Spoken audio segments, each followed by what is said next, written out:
గురుగారు గణపతికి సిద్ధి బుద్ధి అనే ఇద్దరు భార్యలు ఉన్నారని, అలాగే కుమారస్వామికి వల్లి దేవసేన అని ఇద్దరు భార్యలు ఉన్నారని చెప్తారు. కానీ జగద్గురు ఆదిశంకరులు మాత్రం వారికి వివాహం కాలేదని అన్నారు. దీన్ని ఎలా విశ్లేషించుకోవాలి? అవునమ్మా, శంకరాచార్యం మంది శంకర భగవత్పాదుల వారు సౌందర్య లహరి అని ఒక అద్భుతమైనటువంటి గ్రంథం రాశారు.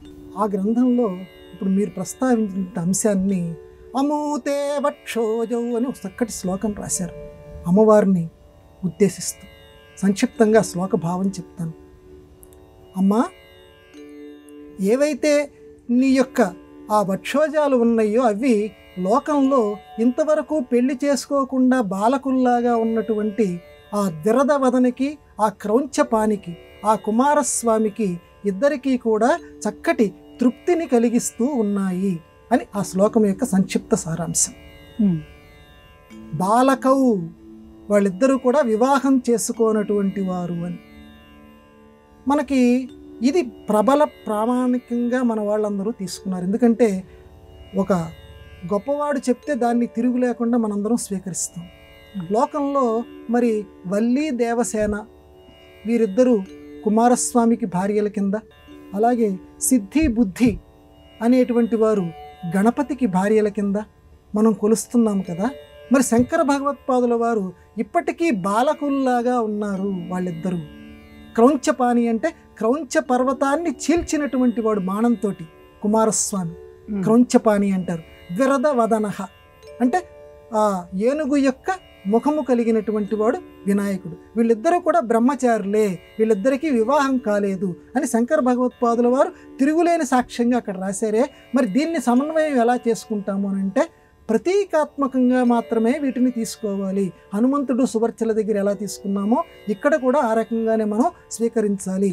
ఏదైనా ఒక కార్యక్రమం జరగాలి అంటే సిద్ధించాలి, సిద్ధించిన దాన్ని బుద్ధిలో నిలుపుకోవాలి, బుద్ధితోటి ఆ కార్యక్రమం చేయాలి. అంటే సిద్ధి బుద్ధి సమేత శ్రీ వినాయక స్వామినం నమామి. అంటే సిద్ధించటానికి, మనకు చక్కటి బుద్ధి లభించడానికి ఆ రెండూ కలిసినటువంటి వినాయకుడికి నమస్కారం. మనం ఆ ఇద్దరిని భార్యల కింద చేసేసాం, కానీ దాని లక్షణం మాత్రం సిద్ధించే లక్షణము, బుద్ధి అనే లక్షణం. ఆ రెండు లక్షణాలు కలిగినటువంటి వాడు ద్విరదవదన. అట్లాగే వల్లి దేవసేన, వల్లి అంటే అల్లుకునేటువంటిది తీగ. ఆయన గనక మనం ఆవిష్కరణ చేస్తూ ఉంటే మన మనస్సులో, కుమారస్వామిని గనక మనం ఆవిష్కరణ చేసుకుంటూ ఉంటుంటే ఆయన మన మనస్సులో అల్లుకొని పోతాడు. ఒక పందిరికి కనుక ఒక తీగ ఏ రకంగా అల్లుకొని పోతుందో ఆ రకంగా ఆ కుమారస్వామి కూడా, ముత్తుస్వామి దీక్షితుల వారు ఏ రకంగా ఆ కుమారస్వామిని ఆరాధించారు. ఎందుకంటే ఆయన మనస్సులో అలా తీగలాగా అల్లుకుపోయారు కుమారస్వామి, ఆ గుహుడు సుబ్రహ్మణ్య స్వామి. అందువల్ల వల్లి అంటే అది అర్థం, మనస్సులో అలా అల్లుకుపోతాడు ఆయన. అలాగే దేవసేనాధిపత్యం ఇస్తాడు.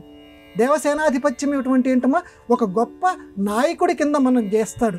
ఆయన్ని గనక మనం నమ్ముకుంటే దేవసేన అంటే అది గొప్ప నాయకుడి కింద చేయటం అంటే ఏంటమ్మా, ప్రతివాడు నాయకుడు కావాలి అంటే ముందు స్థానంలో ఉండాలి. ముందు స్థానం అంటే అన్నిటికంటే ముందు స్థానం మోక్షస్థానం, అమృతత్వం. కాబట్టి అమృతత్వానికి దగ్గరగా తీసుకొని వెళ్తాడు కుమారస్వామి. అందువల్ల దేవసేన అనేటువంటి పదాన్ని అక్కడ వాడారు. అంతే తప్పించి అవి ప్రతీకాత్మకాలు కానీ అవి భార్యల కింద మనం తీసుకోకూడదు. అందులో ఉండే ఆంతర్యం మాత్రమే మనం గ్రహించాలి. తెలుసుకోలేనటువంటి పామరులు మాత్రం ఇంకా వల్లి దేవసేన సమేత, సిద్ధిబుద్ధి సమేత అని చెప్పి వాళ్ళని భార్యల కింద కొలుస్తుంటారు. వారు భార్యలు కాదు, శక్తులు అని శంకర భగవత్పాదుల వారు సౌందర్య లహరిలో చక్కగా మనకి నిరూపించారు.